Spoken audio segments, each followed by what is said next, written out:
Good afternoon sir, నా పేరు వెంకటేష్. నేను 9th క్లాస్ చదువుతున్నాను. మాకు ఇంగ్లీష్ టీచర్ లేక మాకు ఎంతో కష్టాలు పడుతున్నాము. ఒక్క పీరియడ్ లో ఇంగ్లీష్ టీచర్ లేకపోతే మాకు ఎంత కష్టం అవుతుందో మాకు తెలుస్తుంది. స్కూల్లో ప్రాబ్లమ్స్ బయటి వాళ్ళకి తెలుస్తలేదు. కానీ ఎట్లనన్నా మీరు ఏదైనా దయచేసి కలెక్టర్ దగ్గరకు పోతే కూడా కలెక్టర్ మేడం కూడా మాకేం చేస్తలేదు.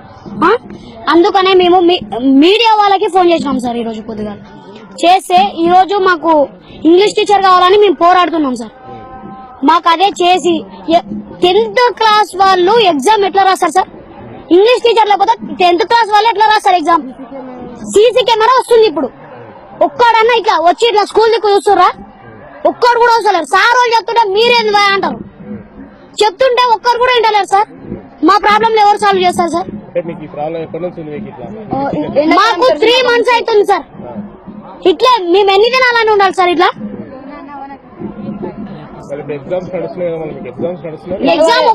ఎగ్జామ్ పెడితే ఒక్కరికి 0, ఒక్కటి రాదు. 10th క్లాస్ వాళ్ళు మెయిన్ ఇప్పుడు వచ్చి చెక్ చేస్తారు.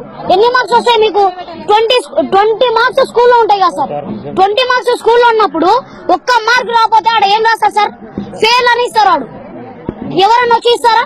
పేరెంట్స్ ఏమంటారు? ఏంద్రా మీరు ఇదేనా చదివేదా అంటారు. అన్నీ అవుతుంది సార్. ఇంగ్లీష్ సబ్జెక్ట్ ఒకటి సబ్జెక్ట్ తప్ప